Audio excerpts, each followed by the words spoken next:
अस्सलाम वालेकुम स्टूडेंट्स। मैंने एक व्हाट्सएप ग्रुप बनाया हुआ है with the name of semester 4 years law. ठीक है, तो जो भी स्टूडेंट जो सेमेस्टर का है वो इस ग्रुप को ज्वाइन कर सकता है। ठीक है, इस ग्रुप का लिंक वीडियो के साथ नीचे ही डिस्क्रिप्शन में मिल जाएगा। ठीक है, अब ये ग्रुप क्यों इंपॉर्टेंट है, इसमें क्या खासियत है? पहली बात तो ये है कि इस ग्रुप में ये सिखाया जाता है कि आपको एग्ज़ाम का क्या पैटर्न आएगा, एग्ज़ाम का पेपर कैसे अटैम्प्ट करना है, किस तरह के क्वेश्चन पेपर में आ सकते हैं, अगर एमसीक्यूज़ आ गए तो एमसीक्यूज़ किस तरह के पूछे जा सकते हैं। उसके अलावा जो भी इंपॉर्टेंट चीज़ें हैं वो इस ग्रुप में सिखाई जाती हैं। यहाँ पे आप देखें कि मैं वीडियो के अंदर जो हेडिंग्स मौजूद होती हैं, मैंने उन हेडिंग्स को यहाँ पे देखें ग्रुप में शेयर किया होता है। तो ज़ाहिर ही बात है, जो स्टूडेंट्स मेरी वीडियोस देखते हैं उनको ज़रूरत होती है हेडिंग्स की, तो मेरे ग्रुप को अगर वो ज्वाइन करेंगे तो उनको हेडिंग मिल जाएगी। फिर यहाँ पर आप देखते जाइएगा कि मैंने कितनी इंपॉर्टेंट इन्फॉर्मेशन यहाँ भेज रखी है कि जिन स्टूडेंट ने मिड टर्म की तैयारी करी, ज़ाहिर ही बात है मेरे ग्रुप से ही करी थी।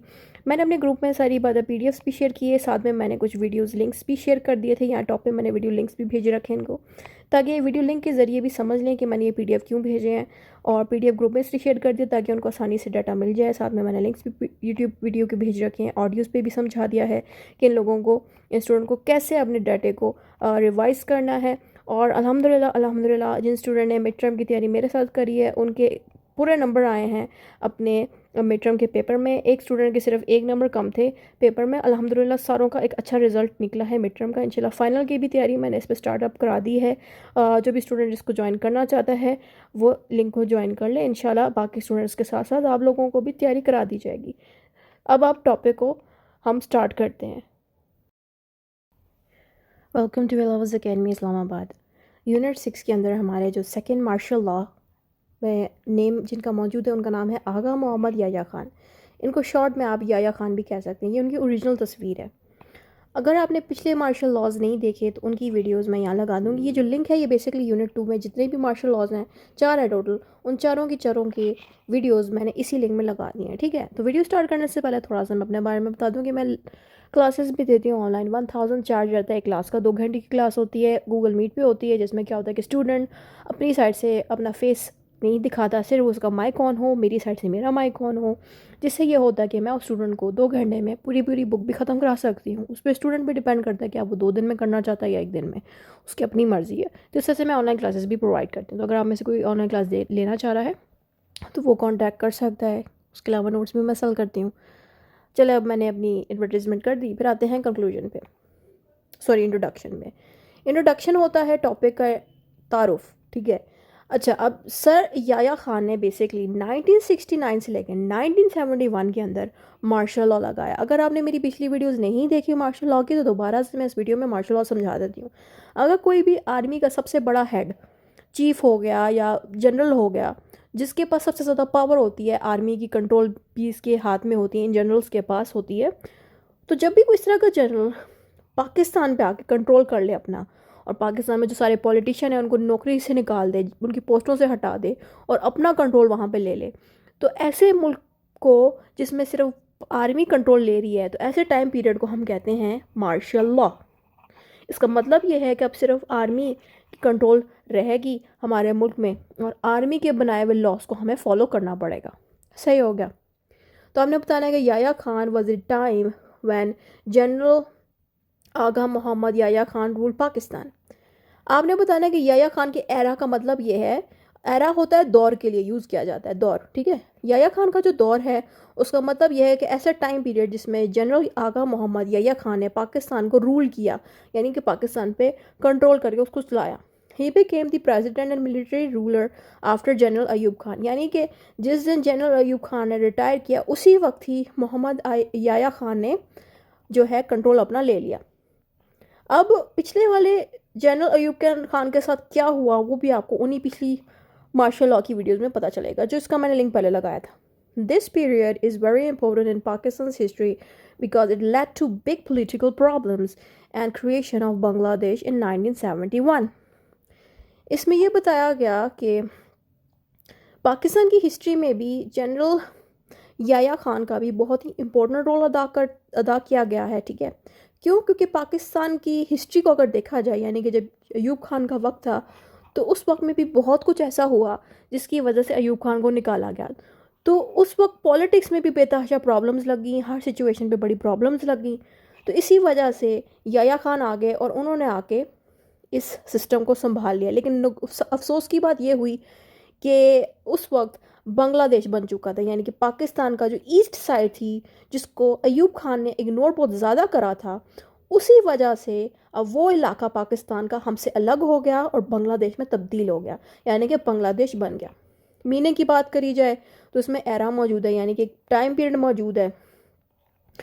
एरा का मतलब है कि उस टाइम पीरियड में Yahya Khan as a ruler head की तरह कंट्रोल करते रहे, तो उसमें आपने एरा बताना है, ठीक है। A period of time in history marked by one leader और इम्पोर्टेंट इवेंट्स, यानी कि एरा का मतलब होता है कि अब मैं आपको आसान करके समझाती हूँ। जैसे हमारे किताब है एक हिस्ट्री की, उस हिस्ट्री पे लिखा हुआ आ रहा है एरा, एरा ऑफ फ्लां बंदा, एरा ऑफ फ्लां चीज़। तो जिस बंदे का नाम लिखा गया इट मीन्स कि उस बंदे का एक दौर था, एक वक्त था, उसने जो पावर में आके किया, क्या क्या उसने करा, तो वो चीज़ें होती हैं एरा। जिस वक्त तक वो बंदा ज़िंदा रहा, हम उस बंदे की हिस्ट्री जान रहे हैं तो उसको कहते हैं एरा। वैसे ही कुछ इंपॉर्टेंट इवेंट्स अगर होते हैं तो उनको भी हम एरा कहते हैं, ठीक है। इसका ये मतलब है कि एरा का मतलब है एक ख़ास बंदे का नाम एज अ ख़ास लीडर। अगर कायद आज़म की मैं बात करूँ तो उनका जो दौर था, उनका जो वक्त था, वो हमारा एरा हो गया, यानी कि कायद आज़म का एरा। इसका मतलब ये है कि हम कायद आज़म के बारे में जानेंगे कि उन्होंने क्या किया जब वो ज़िंदा थे, उन्होंने किस तरह से एक्शंस लिए, तो ये हो गया उनका एरा। वैसे ही एरा का मतलब है किसी एक लीडर का जिक्र होना या फिर किसी इंपॉर्टेंट इवेंट का जिक्र होना, ठीक है। फिर आती है भाई याया खान के एरा। किसमें बताना है कि याया खान का एरा का मतलब ये कि वो दौर जिसमें Yahya Khan as a leader Pakistan को संभाल रहे थे। तो इसमें साल बता देना है कि कितने साल तक वो एज अ हेड रहे पाकिस्तान में एज अ लीडर। डेफिनेशन आपने देनी है याया खान की, कि आपने बताना है कि याया खान ने भी उसी तरह आर्मी की मदद से, मिलिट्री की मदद से पाकिस्तान पे अपना कंट्रोल कर लिया, ठीक है। During this time, he faced political problems, civil unrest and breakup of Pakistan. अब हुआ क्या ना कि याया खान ऑफ कोर्स जब वो आए थे एज अ हेड पाकिस्तान को संभालने, तो उन्होंने पॉलिटिक्स में बहुत ज़्यादा प्रॉब्लम्स देखी कि पॉलिटिक्स में बहुत ज़्यादा प्रॉब्लम्स आई हुई। ऊपर से जो सिविल, यानी कि आम जो सिविल पब्लिक है, हम जैसे आम लोग हैं, उनमें भी आपस में बेतहाशा किसी वजह से लड़ाई लगी हुई थी। एक तो ये रीज़न भी बता दी, उसके अलावा पाकिस्तान टूट रहा था हिस्सों में, यानी कि पाकिस्तान का जो ईस्ट साइड थी, दो साइड्स है ना पाकिस्तान की, एक वेस्ट पाकिस्तान था, एक ईस्ट पाकिस्तान था। वो बेचारा ईस्ट पाकिस्तान ख़त्म हो गया, हमसे अलग हो गया और बांग्लादेश में बन गया। तो अब यहाँ पे देख लें कि याया खान को कितनी बड़ी बड़ी प्रॉब्लम्स फेस करनी पड़ गई जब वो इसमें एज अ हेड बन गए। बैकग्राउंड की बात की जाए तो बैकग्राउंड में ऑफ कोर्स आपको पिछले martial law head Ayub Khan का जिक्र करना पड़ेगा। आपने बताना है कि जो पीपल हैं, आम सिटीजन्स हैं, आम जनता है, वो अयूब खान से बहुत ज़्यादा एंग्री होगी, गुस्से में आ गई, क्योंकि अयूब खान ने पॉलिटिक्स में रिप्रेशन ले आए और इनइक्वालिटी ले आए। रिप्रेशन की जगह आप यूज़ करें, रिप्रेशन की जगह आप यूज़ कर सकते हैं सुप्रेशन, किसी को दबाना, ठीक है, या इसकी जगह आप लिख सकते हैं क्रशिंग, ठीक है। यानी कि यहाँ बात ये बोली जा रही है ना कि पॉलिटिक्स को एक तरह से ना तोड़ दिया, तबाह कर दिया, क्रश कर दिया। किसने करा? अयूब खान ने। अयूब खान भी आर्मी के जनरल थे, बिल्कुल इसी तरह याया खान भी आर्मी के जनरल है। दूसरी चीज़ उन्होंने ये करी ना, आम इंसानों के बीच बराबरी करना इन्होंने छोड़ दी। पिछली वीडियो जब मार्शल लॉ जिसमें मैं अयूब खान का समझा रही थी, उसमें हमने देखा होगा कि अयूब खान ने क्या करा कि जो डेमोक्रेसी है वो काफ़ी वीक कर दी। और डेमोक्रेसी से फ़ायदा सिर्फ हो रहा था एलाइट लोगों को, जो अमीर तरीन बंदे थे, और ब्यूरोक्रेट्स से जो सीएसएस ऑफिसर्स बनते थे, सिर्फ इन लोगों को फ़ायदा पहुंच रहा था। आम जनता, आम सिटीजन्स को डेमोक्रेसी का कोई फ़ायदा नहीं पहुंच रहा था, क्योंकि आम सिटीजन्स के लिए डेमोक्रेसी का ऑप्शन छोड़ी ही नहीं थी सर अयूब खान ने। तो इसीलिए इन्होंने बराबरी जो है ख़त्म ही करा दी थी एक तरह से। तो ये एक नेगेटिव पॉइंट दो तीन मैंने लिख दिया। आप चाहो तो बहुत से और नेगेटिव पॉइंट नेट से ढूंढ के डाल सकते हो, वरना ज़्यादा ना ही लिखो तो अच्छा दो तीन पॉइंट्स दे दो।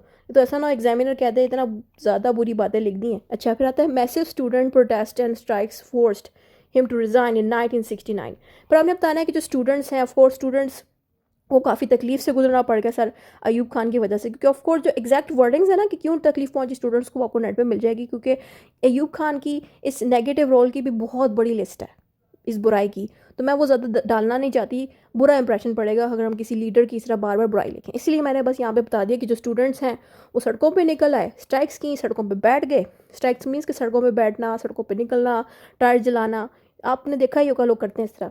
क्यों किया इन्होंने स्टूडेंट्स ने ऐसा? ताकि वो फोर्स करें कि अयूब खान रिज़ाइन कर दें, ठीक है। और इसी तरह हुआ कि अयूब खान ने 1969 में रिज़ाइन कर दिया। जैसे ही उन्होंने रिज़ाइन किया उसी वक्त ही सर याया खान ने उनकी सीट ले ली as a president and as a chief of martial law administrator. Chief of martial law administrator मतलब कि मुल्क को चलाने वाला एक हेड, ठीक है, उनको हम चीफ मार्शल लॉ एडमिनिस्ट्रेटर कहते हैं। अब चीफ के साथ अब आप सोच रहे हो कि एडमिनिस्ट्रेटर का मतलब है गवर्नमेंट को चलाना, लेकिन साथ ये मार्शल लॉ क्यों लगाया गया? यानी कि गवर्नमेंट को कौन चला रहा है? आर्मी का चीफ चला रहा है, इसलिए हम यहाँ पे लिख रहे हैं मार्शल लॉ। साथ में चीफ इसलिए लिखा गया क्योंकि ज़ाहिर बात है याया खान आर्मी के रैंक में भी सबसे बड़े थे, सबसे बड़े हेड थे, चीफ थे ना, इसलिए ये चीफ भी हैं, आर्मी से भी हैं और साथ में मुल्क को भी चला रहे हैं, इसलिए इनके साथ ये 3 अलग नेम्स इकट्ठे लिए जाते हैं, ठीक है। अच्छा, अब इन के बाद ना आपने हेडिंग्स देनी है प्रॉब्लम्स की, ठीक है। अब यहाँ पे याया खान बैठे हैं, इन्होंने कौन सी प्रॉब्लम्स फेस करी, वो प्रॉब्लम्स मैंने 3 पॉइंट्स में बता दी। ऊपर जो प्रॉब्लम्स थी वही ऑलमोस्ट सेम इसमें लिखी जाएंगी। इसमें बताना है कि पाकिस्तान पॉलिटिकली बहुत ज़्यादा अनस्टेबल हो गया था जब याया खान आगे थे। उसके साथ साथ जो पाकिस्तान की ईस्ट साइड थी वो टूट के बांग्लादेश में बदल गई, क्योंकि ज़ाहिर बात है ईस्ट साइड को बहुत ज़्यादा अयूब खान है जो इससे पहले वाले मार्शल लॉ हेड थे, उन्होंने ईस्ट साइड को इग्नोर करा और बहुत ज़्यादा अच्छे से ट्रीट नहीं करा, ठीक है। क्यों नहीं अच्छे से ट्रीट करा आपको पता ही होगा पिछली वीडियो से जो आपने देखी है अयूब खान की। फिर आता है Pakistan was facing economic problems and corruption, और पाकिस्तान को इसी वजह से बहुत ज़्यादा प्रॉब्लम्स भी आ गई, पैसा कमाने में भी, और करप्शन बहुत ज़्यादा फैल गई। तो ये 3 प्रॉब्लम्स मैंने लिख दी कि ये 3 प्रॉब्लम्स जो हैं सर याया खान को डील करनी पड़ी जैसे ही वो इस पाकिस्तान के हेड बन गए। फिर आपने क्वालिटीज़ देनी है, फीचर्स बताने हैं कि इनके आने से पाकिस्तान को क्या फ़ायदा पहुंचा, क्या ख़ास क्वालिटीज़ मिली हमें इस दौर की। तो सबसे पहला पॉइंट आपने मार्शल लॉ का बताना है कि याया खान ने as a ruler, as a head सारा कुछ हैंडल करा। कैसे हैंडल करा कि इन्होंने आर्मी से हेल्प ली, क्योंकि खुद ही ऑफ कोर्स आर्मी ऑफिसर थे, बड़े सीनियर ऑफिसर थे, और इन्होंने आर्मी की हेल्प से दोबारा से कंट्रोल कर लिया पाकिस्तान में, जैसे कि अयूब खान ने करा था। Political parties were limited and civil rights were restricted, और इनकी मौजूदगी में क्या हुआ कि पॉलिटिकल पार्टीज़ को एज यूजुअल रिस्ट्रिक्टेड रखा। मैंने पिछले वाले में भी बताया था कि अयूब खान ने भी इसी तरह पॉलिटिकल पार्टीज़ को रिस्ट्रिक्ट किया हुआ था। जो अच्छा, पॉलिटिकल पार्टीज़ का अगर मतलब नहीं पता, इसका मतलब ये है जैसे कि हमारी यहाँ की पीटीआई होगी, नून लीग होगी, इनको हम वोट देते हैं, इनमें जो लीडर्स बनते हैं, जो हेड्स बनते हैं, वो सारे हम जैसे आम सिटीजन्स होते हैं जिनको हम वोट दे के आगे गवर्नमेंट की सीटों पर बिठाते हैं, ये होती हैं पॉलिटिकल पार्टीज़, ठीक है। लेकिन ये जो पॉलिटिकल पार्टीज़ थी ये रोक दी गई कुछ वक्त के लिए, जब तक कि मार्शल लॉ लगा हुआ था। उसके अलावा आम लोगों के जो राइट्स थे वो भी कुछ वक्त के लिए रोक लिए गए, यानी कि आम बंदे गवर्नमेंट के बारे में, यानी कि आर्मी के बारे में फ्रीडम ऑफ स्पीच यूज़ नहीं कर सकते थे। जैसे कि मैंने आपको पिछली वीडियोस कॉन्स्टिट्यूशन के बारे में, जब कॉन्स्टिट्यूशन बन रहा था उसकी भी मैं वीडियो यहाँ लगा देती हूँ। जो 3 कॉन्स्टिट्यूशन बनाए जा रहे थे पाकिस्तान के लिए, तीनों कॉन्स्टिट्यूशन में एक चीज़ कॉमन थी कि इंसानों के पास फ्रीडम ऑफ स्पीच होनी चाहिए। ऐसे और भी राइट्स थे, लेकिन फ्रीडम ऑफ स्पीच का मैंने इसमें जिक्र करा। फ्रीडम ऑफ स्पीच का मतलब है हर बंदा किसी के लिए कोई भी बात बोल सकता है। अब जैसे कि मेरी अगर बात आपको अच्छी नहीं लग रही कोई भी, तो आप मुझे बोल सकते हैं कमेंट्स पे, ठीक है। यह हो गया आप लोगों का फ्रीडम ऑफ स्पीच, मेरे पास भी होगा। आप लोगों को अगर मेरी बात पसंद नहीं आएगी, आपको कि वैसे ही मैं आपको भी रिप्लाई दूंगी। अगर मेरा रिप्लाई आप लोगों को बुरा लगा तो वो मेरा फ्रीडम ऑफ स्पीच हुआ, आपका नहीं होगा, ठीक है। तो इस तरह से लोगों को एक दूसरे की बातें बुरी भी लग सकती हैं, क्योंकि हर बंदे के पास ये आज़ादी है, फ्रीडम ऑफ स्पीच है बोलने का। लेकिन ज़रूरी बात यहाँ पे ये आ जाती है कि जब मार्शल लॉ लगता है तो इंसानों के ये जो राइट्स होते हैं वो रोक दिए जाते हैं। अगर उस वक्त कोई भी बंदा मार्शल लॉ के दौरान ये कह देता कि जनरल ने याया खान ने कुछ गलत कर दिया है, उस बंदे को उठा लिया जाता। तो मैं आगे नहीं बोलना चाहती, बहुत कुछ हो जाता है। तो इसलिए जो मार्शल लॉ लगता है ना, तो इस तरह के जो राइट्स हैं ना वो रोक दिए जाते हैं, ठीक है। नेक्स्ट हेडिंग आती है first general election of Pakistan 1970। Yahya Khan announced Pakistan first direct nation wide election in December 1970। आपने इसमें बताना है कि जो याया खान थे वो पहले इंसान थे जिन्होंने पाकिस्तान के डायरेक्ट नेशन वाइड इलेक्शंस करे, ठीक है। नेशन वाइड का मतलब है कि पूरे पाकिस्तान में इन्होंने इलेक्शन कराए, कब? 1970 में, सही हो गया। Awami League led by Sheikh Mujibur Rahman won majority seats mainly from the East Pakistan. अच्छा, हुआ क्या कि अवामी लीग एक पार्टी थी पाकिस्तान की जिसमें शेख मुजीबुर रहमान खड़े हुए थे जिनको वोट्स चाहिए थे। अब जाहिर बात है शेख मुजीबुर रहमान ने ज़्यादा वोट्स लिए, किस इलाके से लिए वोट्स? ईस्ट पाकिस्तान की साइड से, यानी कि ईस्ट पाकिस्तान के जो लोग थे उन्होंने ज़्यादा शेख मुजीबुर रहमान को सपोर्ट करा। वेस्ट पाकिस्तान लीडर वर अनहैप्पी, और वेस्ट पाकिस्तान के जो लोग थे ख़ासतौर पर जो उनकी साइड का जो लीडर था वो इस चीज़ से खुश नहीं हुआ कि इन शेख मुजीबुर रहमान को सारे वोट्स ईस्ट पाकिस्तान से आए हैं, वेस्ट पाकिस्तान से ज़्यादा वोट्स नहीं आए। और ना ही वेस्ट पाकिस्तान के लीडर ने भी इस चीज़ को अच्छा समझा, अनहैप्पी थे, because they could not accept East Pakistan having more power. क्यों?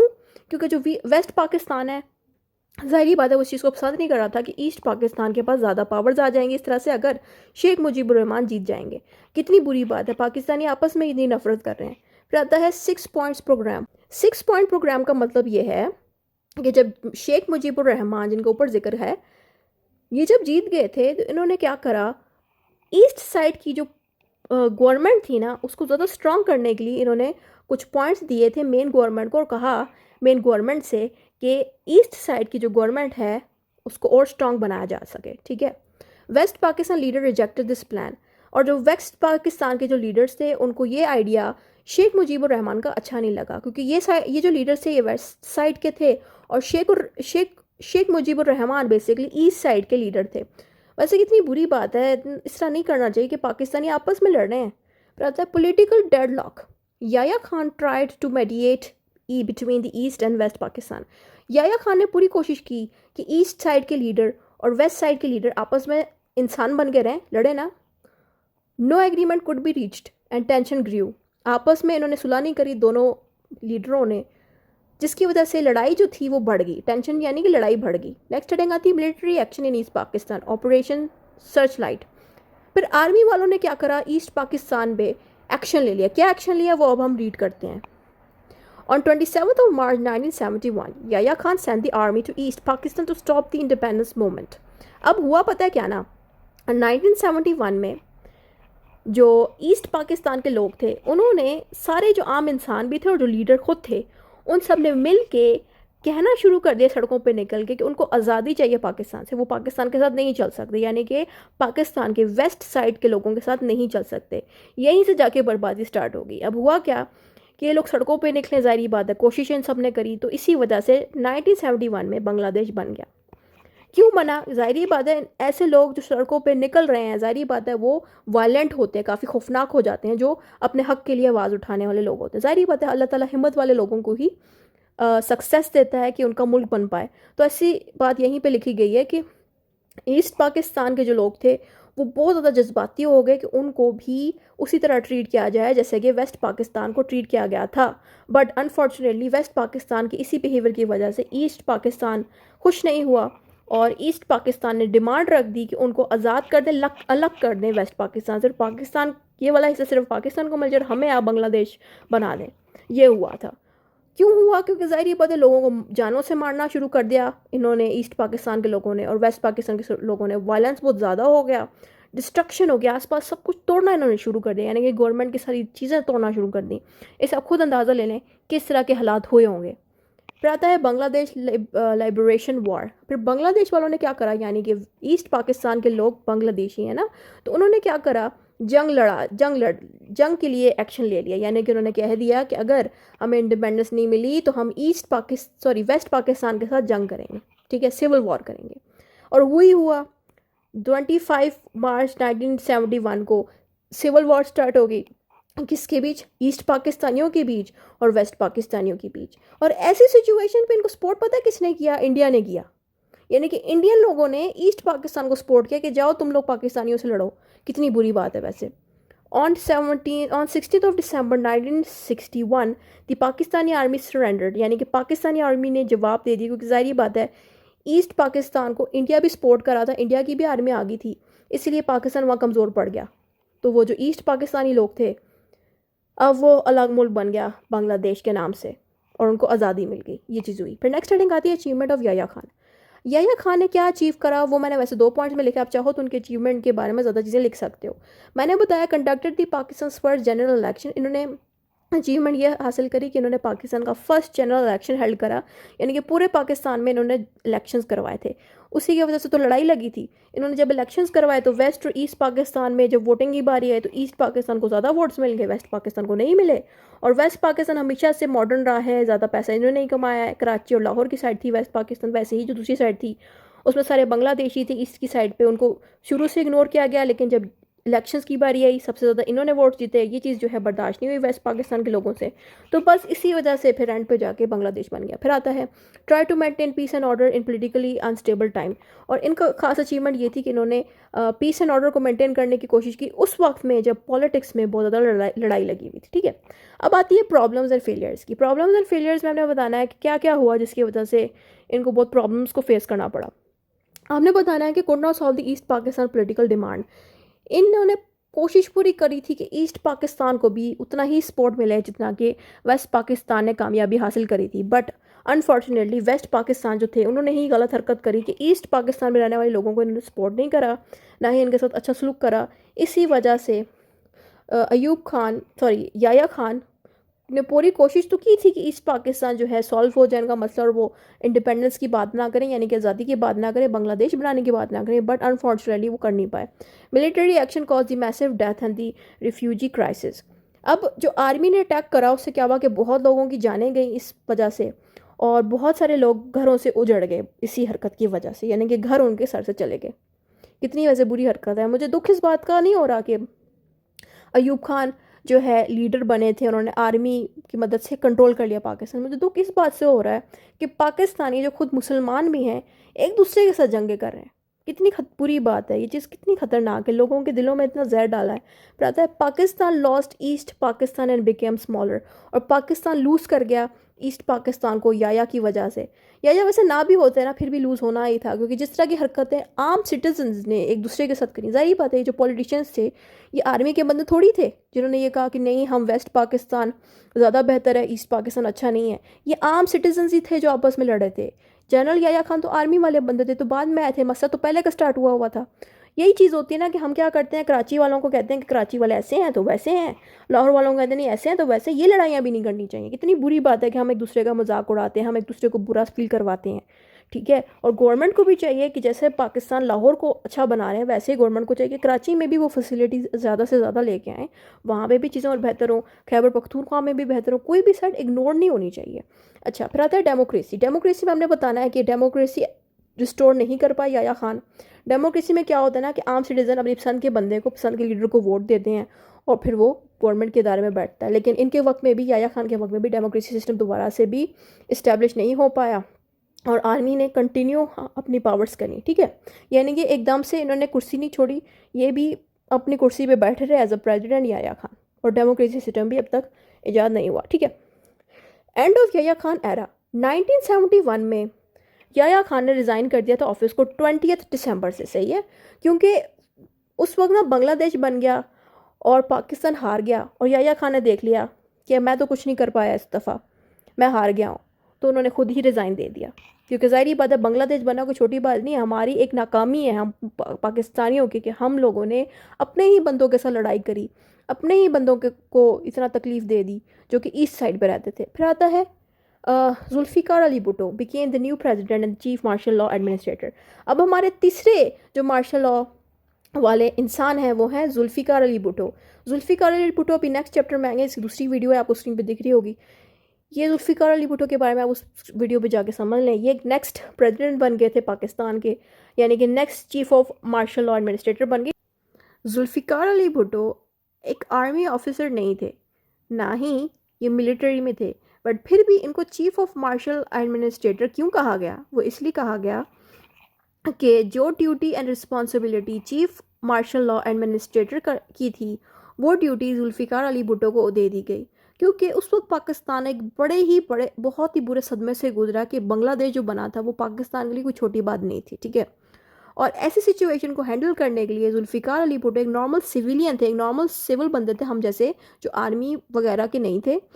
इन्होंने क्या करा, ये एक चीफ मार्शल लॉ एडमिनिस्ट्रेटर बन गए, क्योंकि ऑफ कोर्स इनको बहुत ज़्यादा लोग पसंद करते थे, ठीक है। और ज़ाहिर बात है जो कंडीशन हुई थी बांग्लादेश में, तो मतलब बांग्लादेश बनने की बात जो हुई थी उसकी वजह से वैसे भी किसी बंदे को कंट्रोल तो करना ही था, तो आर्मी वालों से तो ट्रस्ट हट गया था, क्योंकि 2 आर्मी वाले ऑलरेडी आ चुके थे, अयूब खान भी आ गए थे, याया खान भी एकदम आ गए थे, तो इसलिए अभी किसी सिविलियन की हमें ज़रूरत पड़ी थी। तो इसीलिए जुल्फ़िकार अली भुट्टो ने एज अ नॉर्मल सिविलियन वो एक चीफ मार्शल लॉ एडमिनिस्ट्रेटर बन के पाकिस्तान को चलाने लग गए। इनके बारे में मैं थोड़ी और इन्फॉर्मेशन दे देती हूँ कि बहुत से लोग इनको सपोर्ट करते थे क्योंकि इन्होंने पाकिस्तान को इस मुश्किल हालात के बावजूद भी जो कुछ हुआ उसके बाद दोबारा से ज़िंदा किया, पाकिस्तान को दोबारा से एक डेमोक्रेसी सिस्टम लेके आए और बहुत कुछ इन्होंने करा। इनकी अगर आप हिस्ट्री देना चाहते हो नेट पे इनकी बहुत ही ज़बरदस्त हिस्ट्री मौजूद है, इनकी बहुत अच्छी अच्छी बातें मौजूद हैं। आप लाजमी इसमें लिख देना ताकि आपको जुल्फ़िकार अली भुट्टो की इन्फॉर्मेशन देने पे भी एक्स्ट्रा मार्क्स मिल सकें। कंक्लूजन आ जाता है, जो भी ऊपर पड़ा है वो दोबारा से शॉर्ट करके कंक्लूजन में लिख देना है।